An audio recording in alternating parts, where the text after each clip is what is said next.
Le couteau trancha la chair du gigot d'agneau avec une précision chirurgicale. Mais ce fut le silence qui coupa plus profondément. Maëlle, les mains tremblantes, posa l'assiette devant son père, sentant le poids des regards comme une enclume sur sa nuque. « Je t'aime, papa, » murmura-t-il. Mais les mots se perdirent dans le tintement des couverts. Et soudain, la voix de sa mère éclata comme un coup de tonnerre. « Sors d'ici. Abomination. Tu n'es plus mon fils. » C'était le soir de Pâques.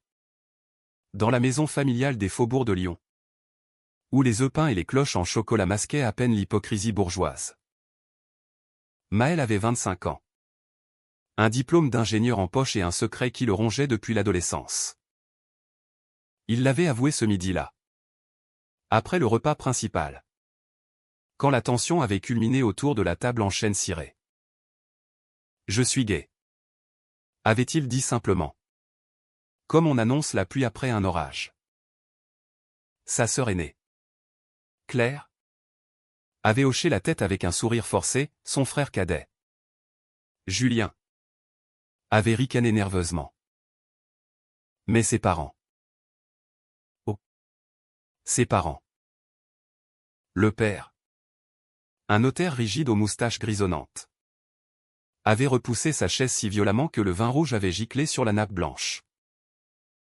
La mère, une ancienne institutrice aux perles étouffées dans la gorge, avait porté la main à sa poitrine comme si on l'avait poignardée. Le dessert était censé apaiser les esprits, une bûche de Pâques au chocolat, saupoudrée de sucre glace comme une neige innocente. Maëlle avait aidé à la préparer, ses doigts encore tachés de ganache, quand son père s'était levé. « Tu nous déshonores. Sors de cette maison. Maintenant. » Pas de discussion. Pas de larmes partagées. Juste l'ordre sec. Implacable. Comme un verdict de cour. Maëlle avait ramassé son manteau, ses clés de voiture, et franchi le seuil sans un regard en arrière. La porte claqua derrière lui. Un point final à 25 ans de mensonges polis. Dehors, la nuit d'avril était fraîche, imprégnée de l'odeur des lilas en fleurs. Maëlle s'assit sur les marches du perron, la tête entre les mains, et pleura pour la première fois depuis des années. Pas pour lui, il s'y était préparé. Dans les recoins sombres de son esprit, lors de ces nuits solitaires où il scrollait des profils sur Grindr, le cœur battant. Non. Il pleurait pour l'illusion brisée, la famille parfaite, les dimanches en Provence, les Noëls avec chants et rires forcés. Il était fils unique dans l'âme. Même avec Claire et Julien, les jumeaux étaient trop absorbés par leur propre vie pour le défendre vraiment. Son téléphone vibra, un message de Victor. Joyeuse Pâques. Beau gosse. T'es où? On se voit ce soir? Victor. Le nom seul faisait naître un frisson le long de sa colonne vertébrale. Ils s'étaient rencontrés 3 mois plus tôt, à une soirée queer dans un bar caché du Vieux-Lyon, où les murs suintaient d'humidité et de secrets. Victor était américain d'origine, expatrié à Paris pour un poste de graphiste freelance, avec cette assurance nonchalante des New-Yorkais qui conquièrent le monde sans effort. Cheveux châtains en bataille, yeux verts perçants, un sourire qui désarmait les défenses les plus solides. « T'as l'air d'un chiot perdu dans un ouragan, » avait-il dit ce soir-là, en tendant un verre de vin rouge à Maëlle. Ils avaient dansé jusqu'à l'aube, corps collés dans la foule moite. Et depuis, c'était une bulle de tendresse au milieu du chaos.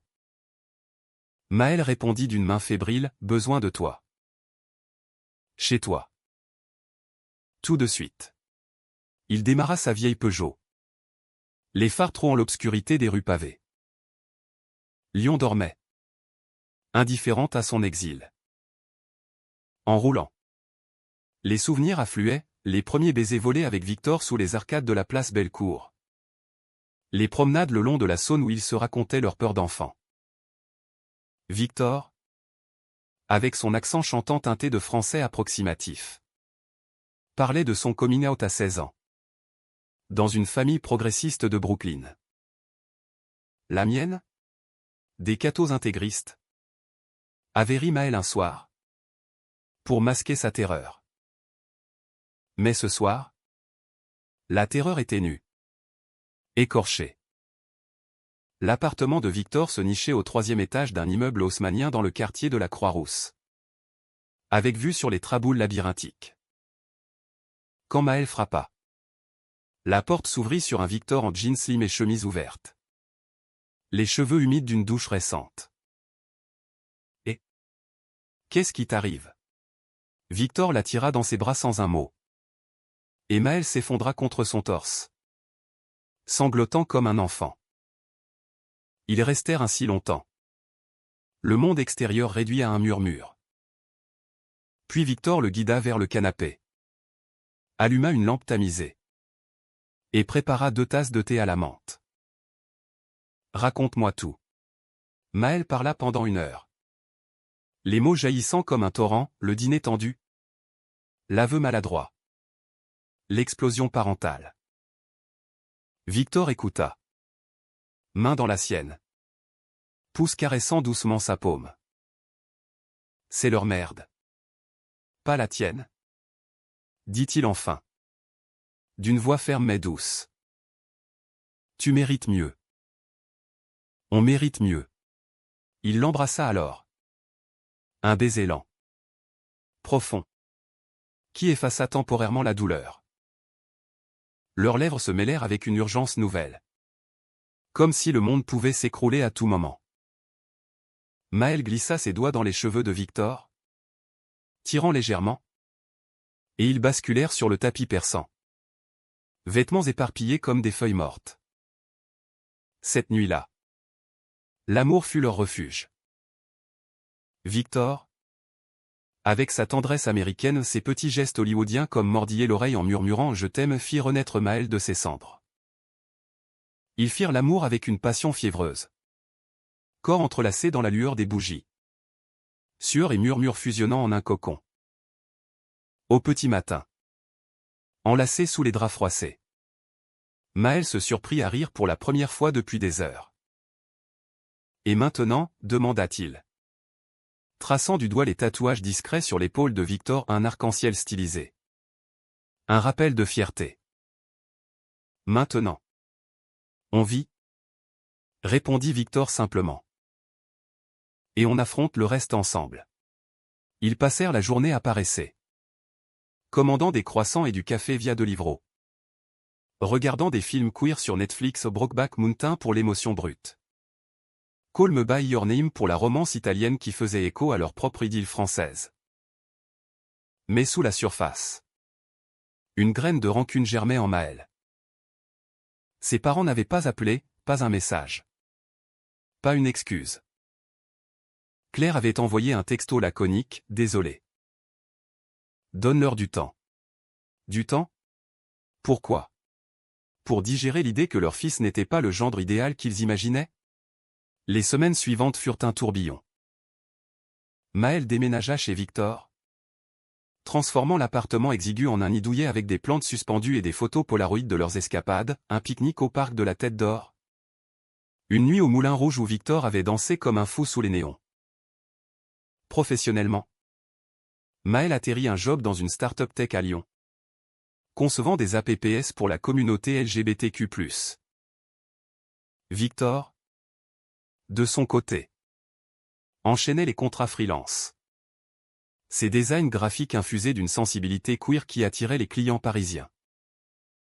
Leur vie prenait tournure américaine, brunch tardif les dimanches. Soirée trivia dans des bars branchés. Et ces conversations profondes jusqu'au bout de la nuit sur l'identité. L'amour. La résilience. Pourtant, le fantôme familial planait. Un soir, alors qu'il dînait d'une ratatouille maison, Victor insistait pour apprendre la cuisine française. Le téléphone sonna. C'était Julien. Le frère. Maman est malade. Viens. S'il te plaît. Oublie tout ça pour une fois. Maël hésita. Le cœur serré. Victor posa sa fourchette. Les yeux interrogateurs. C'est une manipulation. Murmura-t-il après que Maël eut raccroché. Ne te laisse pas piéger. Mais Maël, malgré tout, ressentait ce tiraillement viscéral. Ce fil ténu qui le rattachait encore à son passé. Bientôt. L'été arriva. Torride et moite. Avec ses festivals et ses promesses. Maël et Victor partirent en escapade à la Côte d'Azur. Dormant dans une petite auberge niçoise face à la mer Méditerranée. Là, sous les étoiles, Victor fit sa demande officieuse, « Épouse-moi ». Pas légalement. Pas encore. Mais dans notre bulle. Maël rit. Ému aux larmes. Et accepta avec un baiser salé par les vagues. C'était leur moment. Pur. Intouchable. Mais au retour. Une lettre attendait, une invitation formelle au dîner familial pour l'anniversaire de la mère. Reviens. Nous avons à parler. Signé. Le père. Maël froissa le papier. Le cœur battant. C'est un piège. Dit Victor. Mais Maël secoua la tête. Non. C'est une chance. De clore le chapitre. Ou de l'ouvrir plus grand. Pensa-t-il. Sans oser l'avouer. Il imaginait déjà le repas, un festin empoisonné par les non-dits. Où chaque bouchée serait un combat. Et Victor? Il viendrait avec lui. Un rempart vivant contre la tempête. Le train pour Lyon filait à travers la campagne provençale. Un ruban vert et ocre sous un ciel doux implacable. Maël serrait la main de Victor dans la voiture lisse exiguë. Leurs doigts entremêlés comme une encre. Et si c'est pire qu'avant, murmura Victor. Son accent américain plus prononcé sous le stress. Maël haussa les épaules. Feignant l'assurance. Pire que l'exil de Pâques? Impossible. Mais au fond, il savait, les familles françaises, avec leur catholicisme latent et leurs conventions sociales, pouvaient pardonner bien des fautes ou adultères. Dettes. Même infidélité, mais pas l'amour qui défiait les normes. Pas encore. Pas dans ce coin de France conservateur. Ils arrivèrent à la gare de Perrache en fin d'après-midi. L'air chargé d'odeurs d'herbe de Provence et de bitume chaud. La maison familiale se dressait comme un bastion. Ses volets verts clos contre la curiosité des voisins. Claire les accueillit sur le seuil. Les traits tirés. Un verre de rosé à la main. Merci d'être venu, dit-elle en embrassant Maël sur les deux joues, évitant le regard de Victor. Maman va mieux. Mais c'est tendu. Julien surgit derrière. Un bébé sur la hanche au son premier. Un petit garçon aux boucles blondes. Félicitations. Frangin. Lança-t-il à Maël. Mais son ton était forcé. Comme un acteur ratant sa réplique. Le dîner fut servi dans le jardin. Sous un tilleul centenaire dont les feuilles bruissaient comme des murmures accusateurs. La table débordait, foie gras truffé. Magret de canard aux figues. Salade niçoise revisitée. La mère de Maël, Élise, présidait. Pâle mais composée. Ses perles neuves scintillant sous les guirlandes lumineuses. Le père, Henri, trônait en bout de table. Moustache taillée au millimètre.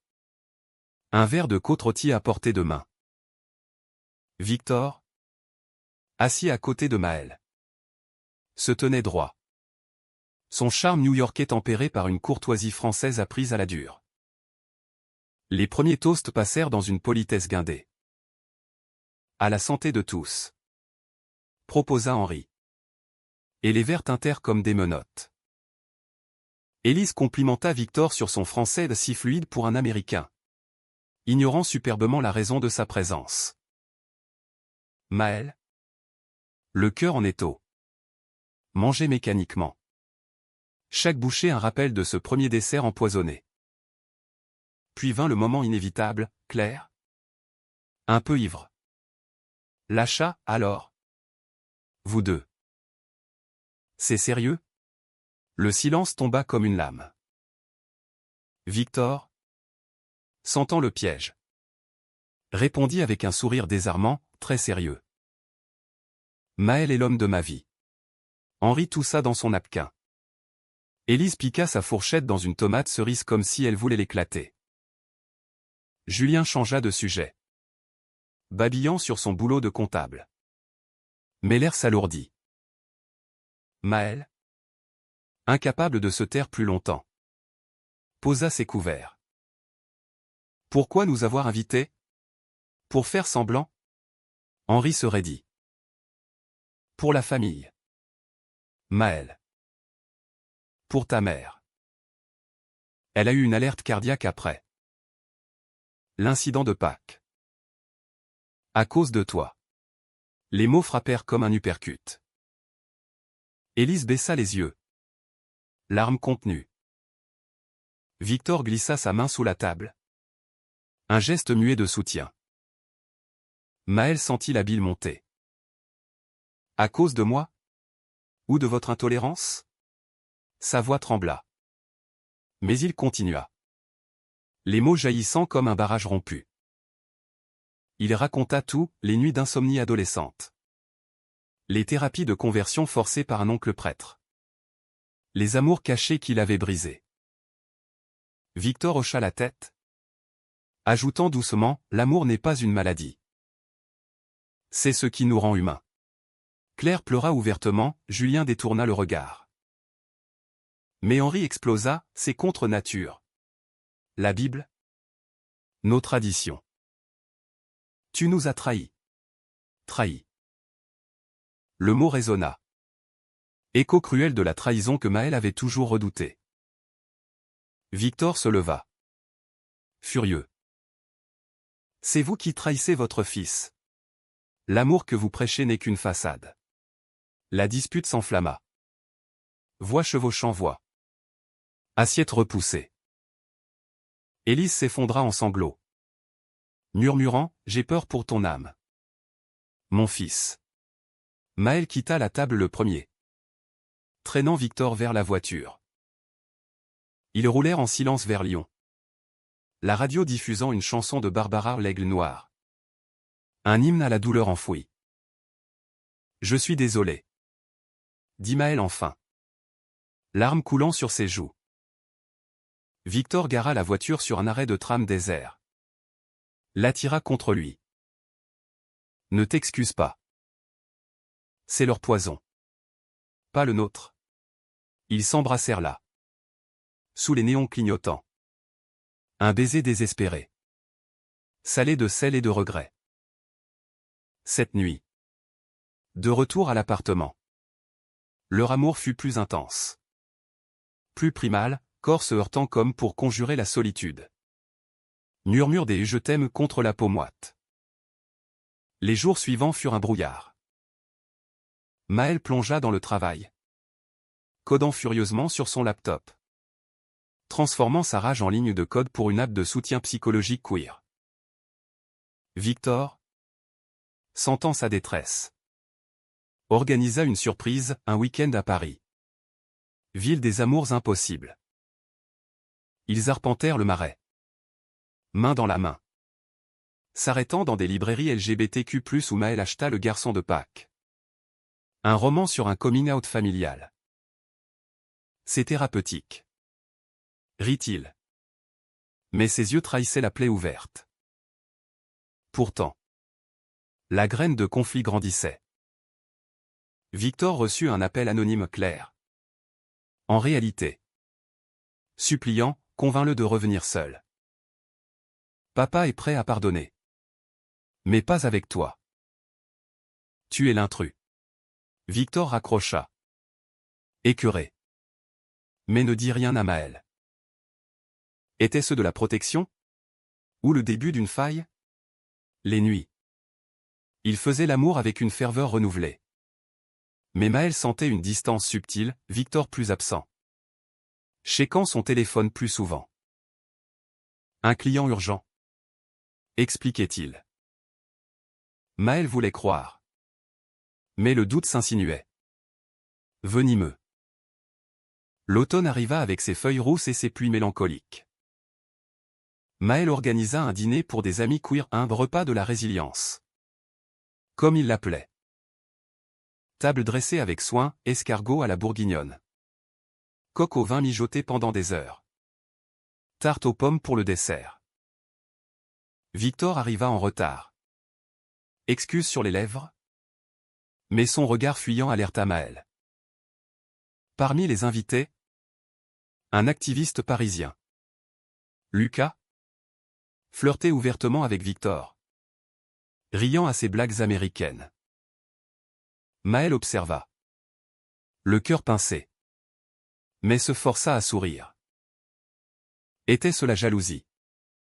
Ou un pressentiment? La trahison frappa un soir pluvieux d'octobre. Maël rentra tôt d'une réunion. Trouva l'appartement vide. Sur la table de la cuisine. Une note, besoin d'air. Rentré à Paris quelques jours. Thème. V. Le monde bascula. Maël appela. Tomba sur répondeur. Les messages s'enchaînèrent, qu'est-ce qui se passe? Puis. Panique, c'est à cause de ma famille. Silence. Il erra dans les rues de la Croix-Rousse. Puis fouettant son visage. Se remémorant leur premier baiser. Leur promesse sous les étoiles niçoises. Était-ce fini? Ou juste une pause? Comme ces romances américaines où l'amour triomphe toujours? Des amis communs lâchèrent des indices, Victor avait été vu avec Lucas à Paris. Lors d'une expo d'art queer. Rien de grave. Minimisait-il? Mais Maël savait. La trahison n'était pas seulement physique, c'était l'abandon au moment où il avait le plus besoin de soutien. Il passa la nuit à boire du pastis seul. Écoutant Ne me quitte pas de Brel en boucle. Les larmes se mêlant au liquide anisé. Au lever du soleil. Une résolution naquit, il ne supplierait pas. Au lieu de cela. Il planifia son propre festin, un repas que sa famille. Et peut-être Victor ne pourrait avaler. Pas de poison littéral. Mais une vérité crue. Servie avec élégance française. Novembre enveloppa Lyon d'un manteau gris. Les traboules de la Croix-Rousse résonnant du pas solitaire de Maël. Il avait transformé l'appartement en sanctuaire temporaire. Mur tapissé de photos de deux pas pour nostalgie. Mais pour exorcisme. Victor n'avait donné signe de vie qu'une fois. Un texto laconique, besoin de temps pour réfléchir. Désolé. Réfléchir à quoi? À l'amour qu'ils avaient bâti brique par brique. Ou à l'illusion qu'il n'avait été qu'un reboot post-Pâques? Maël? Pragmatique comme un ingénieur. Lista les faits, 3 mois d'idylle intense. Des promesses chuchotées. Et maintenant? Ce vide béant. La trahison le rongeait. Non pas par jalousie possessive. Mais par la peur viscérale d'être toujours elle l'autre. L'intrus dans les cœurs. Il se lança dans le projet avec une ferveur presque maniaque, le dîner de la vérité. Pas un simple repas. Mais un événement.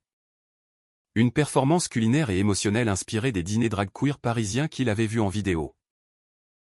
Il invita sa famille au oui. Malgré tout. Claire et Julien d'abord. Puis Élise et Henri via un carton formel, venez manger ce que vous n'avez pas pu avaler à Pâques. Pas de mention de Victor, c'était son festin. Son réquisitoire. Les réponses furent tièdes, Claire accepta avec enthousiasme, enfin. Tu te bats. Julien avec résignation, pour le bébé. Les parents avec un silence qui valait assentiment. Parallèlement, Maël contacta Victor via un email mesuré, si tu veux clore dignement. Rejoins-moi pour Noël. Sinon. Adieu. Pas de réponse immédiate. Mais une lueur d'espoir ou de masochisme? Il plongea dans la préparation, menus esquissés sur des carnets. Ingrédients sourcés au marché de la Guillotière.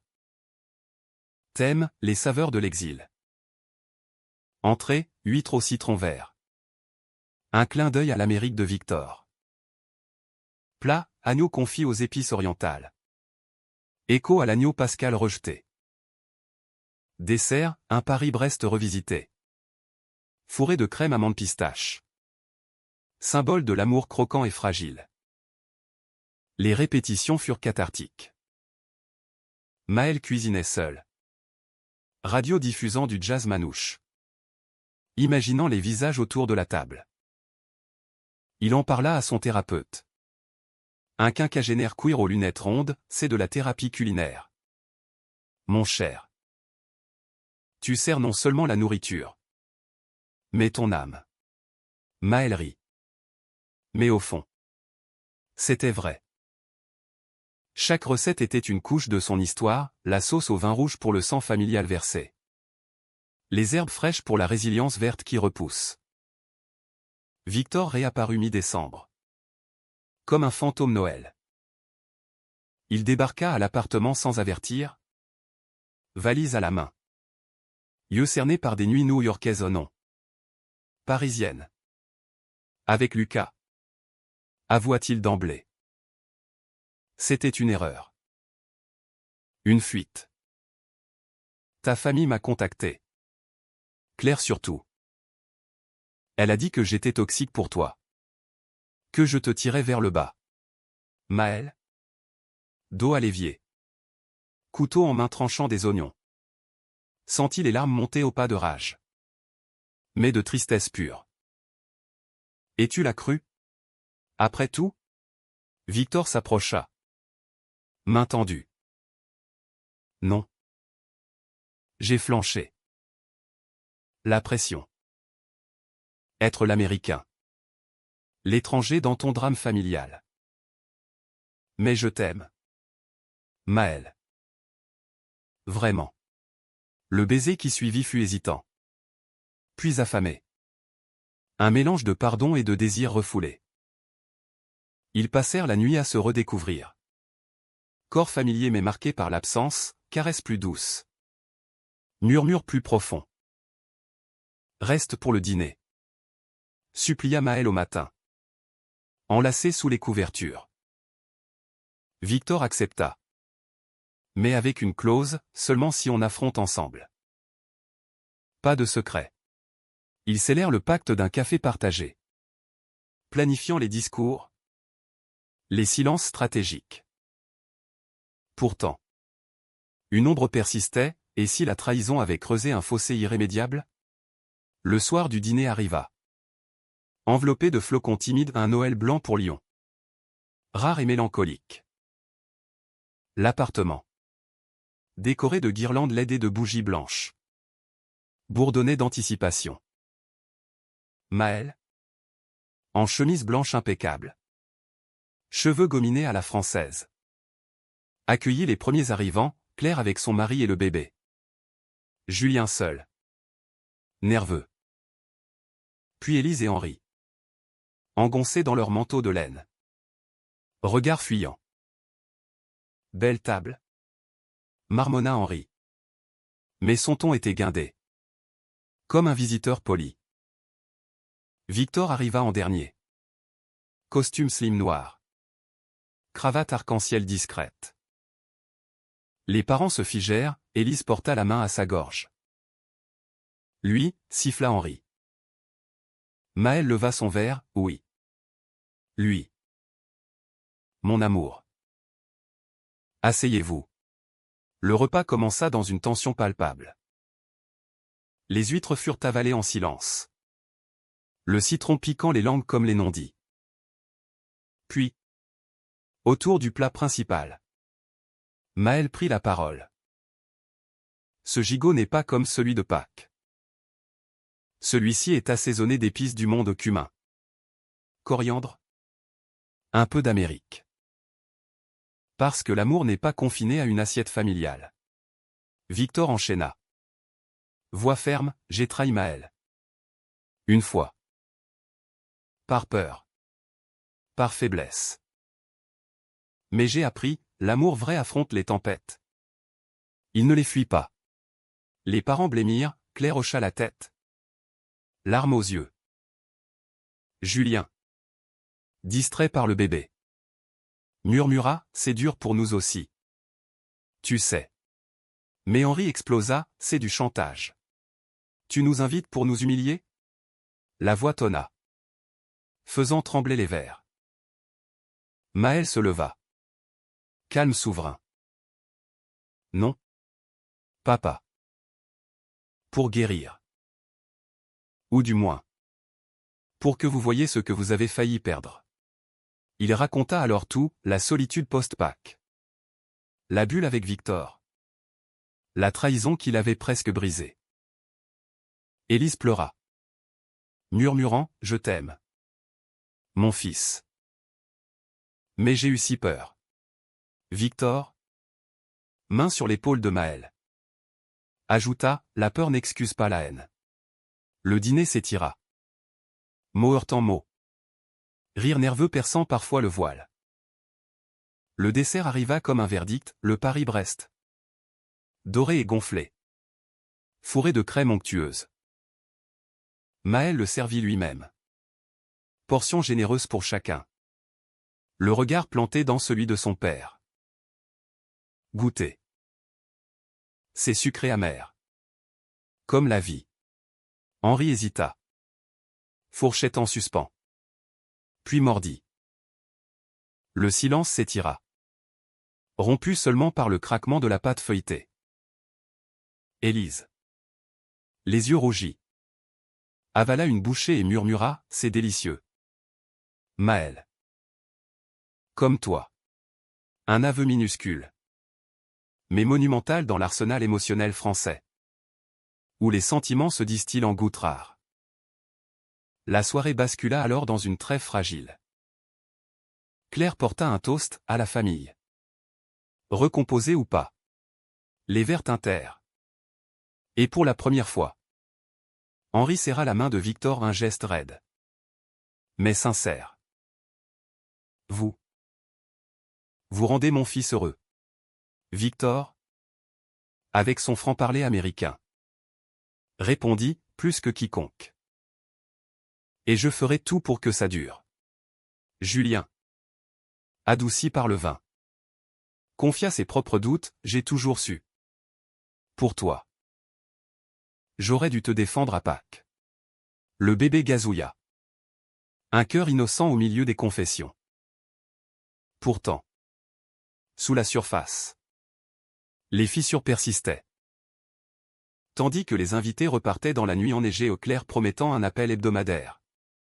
Les parents un dialogue ouvert. Maëlle et Victor se retrouvèrent seuls. Vaisselle entassée comme des ruines. C'était courageux. Dit Victor. Lavant une assiette avec une tendresse domestique. Maëlle l'embrassa dans le cou. Sentant l'odeur familière de son aftershave. C'était nous. Ensemble. Mais plus tard. Au lit. Lové sous la couette. Victor avoua le reste, les nuits avec Lucas n'avaient pas été qu'une erreur passagère. C'était une façon de tester. Si je pouvais vivre sans toi. Et je ne peux pas. La vulnérabilité de cet aveu fissura quelque chose en Maëlle. Était-ce du pardon pur? Ou une résignation masquée? Les jours suivants furent un recommencement prudent, matin paresseux avec croissant tiède.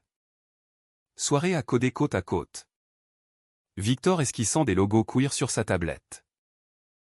Ils parlèrent thérapie où on y va ensemble. Proposa Victor. Et Maëlle accepta. Imaginant des sessions où ils dénoueraient les nœuds familiaux et personnels. Noël proprement dit se passa à Paris. Chez des amis de Victor, un sapin kitsch. Des chants Caroline revisités en mode queer. Et un baiser sous la tour Eiffel illuminée. neige virevoltant comme des confettis. Mais le vrai test vint en janvier. Avec une lettre d'Henri, viens seul pour mon anniversaire. Ta mère le souhaite. Maël montra le papier à Victor. Qui blêmit. C'est encore une manipulation. Maël hésita. Le cœur déchiré entre loyauté nouvelle et vieille allégeance. Je vais y aller. Mais je reviens vers toi. Victor. Jaloux malgré lui. Craqua, et si tu restes? Si leur pardon est conditionnel. La dispute éclata. Mots aiguisés comme des couteaux, accusations de naïveté. De possessivité. Maël claqua la porte. Marchant sous la pluie vers un bar du Vieux-Lyon.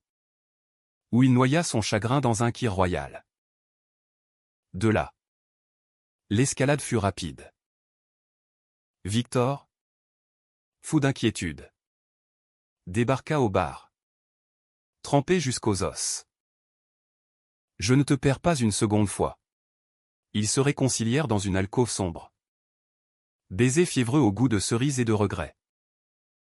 Mais la graine de doute avait pris racine, Maël se surprit à shaker le téléphone de Victor. À interpréter chaque silence comme une trahison latente. Victor, de son côté, contacta Claire en secret, aidez-moi à le garder. Sans vous? Il doutait déjà. Était-ce de l'amour? Ou une alliance contre l'adversité? Février apporta le Festival des Lumières à Lyon. Un carnaval de projections et de couleurs qui masqua temporairement les ombres. Maël et Victor s'y promenèrent. Main dans la main.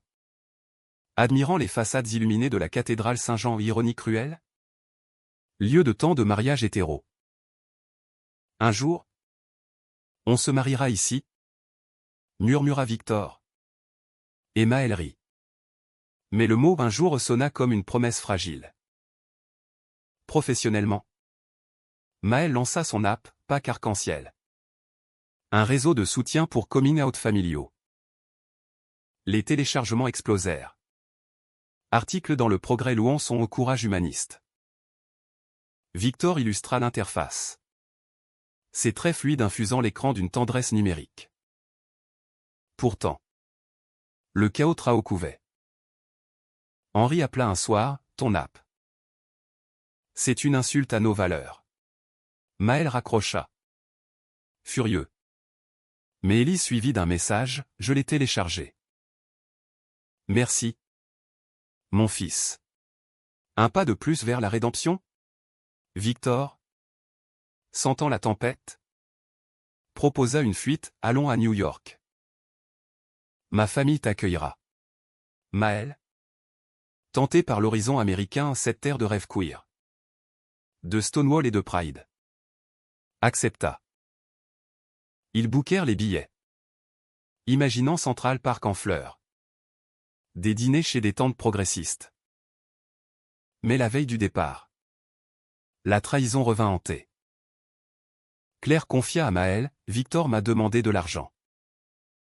Pour sauver votre couple. Il est endetté.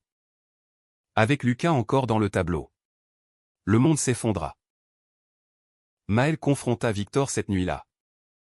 Valise à moitié faite. C'est vrai? Victor? Acculé. Avoua, dette freelance. Une rechute avec Lucas pour soulager la pression. Je voulais te protéger. Te dire après New York. Maël? Cœur brisé. Hurla, protégé? Tu m'as servi un mensonge empoisonné. Il partit chez Claire. Laissant Victor seul avec ses regrets. Les jours suivants furent un purgatoire. Maël annula le vol. Plongea dans le travail. Évitant les appels. Victor bombarda de messages, poèmes manuscrits. Playlist Spotify de chansons d'amour perdues. Je suis un idiot. Mais je suis tien. Maël. Dans la tourmente. Se tourna vers son app, des témoignages d'utilisateurs le touchèrent.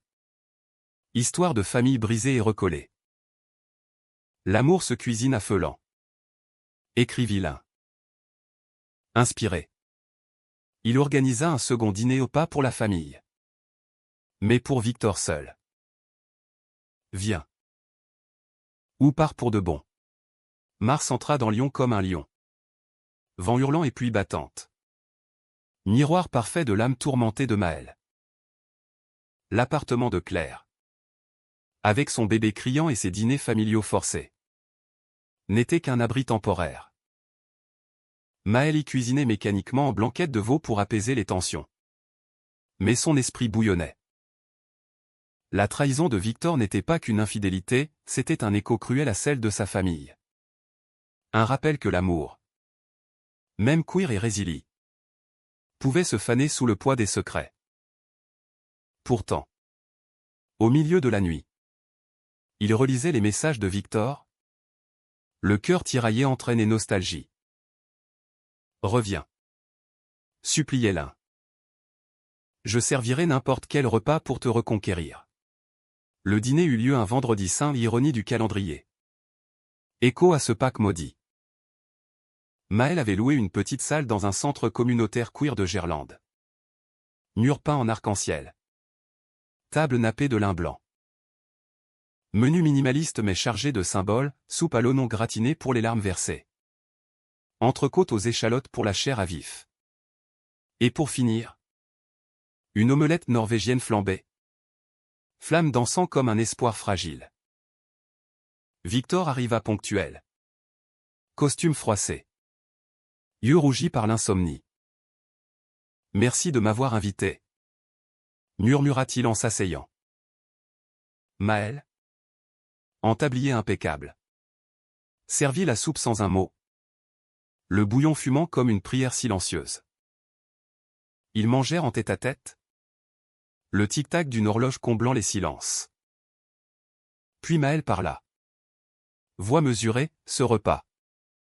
C'est ce que tu m'as servi, chaud au début. Brûlant de passion. Puis froid et amer. Victor baissa les yeux. Cuillère tremblante. Je sais. J'ai fui. Comme un lâche. Mes dettes? Lucas. C'était une échappatoire à la peur de te perdre pour de bon. Maël écouta. Le cœur cognant. Tandis que Victor déballait tout, enfance new-yorkaise marquée par un père absent. Coming out explosif. Expatriation en France pour se trouver. Avec toi. Je me suis trouvé. Et j'ai tout gâché. Les mots affluèrent alors. Un torrent cathartique. Maël confia sa propre faille, la dépendance viscérale à l'approbation familiale. Qui l'avait rendu vulnérable aux manipulations. À Pâques. Ils m'ont expulsé. Mais toi. Tu m'as fait douter de moi-même. Victor pleura. Larmes tombant dans la soupe. Pardonne-moi. Ou libère-moi. Mais sache que je t'aime. D'un amour qui transcende les trahisons. Maël se leva. Alluma le chalumeau pour l'omelette. Les flammes bleues léchèrent la meringue. L'adorant en un spectacle hypnotique. L'amour n'est pas un feu qu'on éteint. C'est un plat qu'on mijote, qu'on assaisonne au fil des erreurs.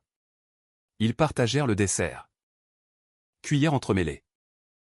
Et là, dans la lueur vacillante, le pardon germa. Pas un happy end hollywoodien, mais un recommencement humaniste, teinté de cicatrices. Victor promit une thérapie solo. Un remboursement des dettes sans secret. Maël, à son tour, jura de poser des limites avec sa famille au plus de dîners solitaires. Seulement en duo. Ils rentrèrent enlacés sous la pluie. L'appartement de la Croix-Rousse les accueillant comme un vieux amant. Les mois suivants furent une danse lente, thérapie conjointe où ils disséquaient les traumas. Voyage en Provence pour des randos queer avec d'autres couples. Et un appel décisif à Henri. Papa. Victor et moi. On se marie l'été prochain. Viendrez-vous? Silence. Puis Inde peut-être bourru à un pas. Minuscule mais réel. Élise envoya un collier de perles. Symbole de son propre pardon naissant. Claire devint la marraine officieuse, organisant une baby shower arc-en-ciel pour le futur. L'été arriva. Torride et libérateur. La cérémonie eut lieu dans un vignoble bordelais. Sous un chêne centenaire, vœux échangés en français et anglais. Bague gravée et Pâques 2.0. La famille vint un pas au complet. Julien avec le bébé. Élise les yeux humides. Henri raide mais présent. Je ne comprends pas tout, avoua-t-il lors du toast. Mais je t'aime. Fiston. Victor, ému, serra sa main, c'est tout ce qu'on demande. Maël et Victor partirent en lune de miel à New York. Marchant dans Greenwich Village. Main dans la main sous les bannières Pride. On a servi un repas indigeste. Rit Maël sur un banc de Washington Square. Mais ils l'ont avalé. Bouchée par bouchée. Victor l'embrassa. Yeux verts pétillants, et le nôtre? Il est épicé. Romantique. Éternel. Sous le soleil couchant. Avec la skyline en toile de fond. Ils se promirent un amour non pas parfait, mais profondément humain, cassé Ashtin dans les tempêtes. Émouvant dans les calmes. Romantique dans les silences. Et humaniste dans les pardons. Ainsi, de l'expulsion pascale naquit une famille recomposée. Un festin que personne n'oublierait. Pas pour sa amertume, mais pour sa saveur résiliente. Celle d'un amour qui, comme un bon vin français infusé d'esprit américain, mûrit avec le temps.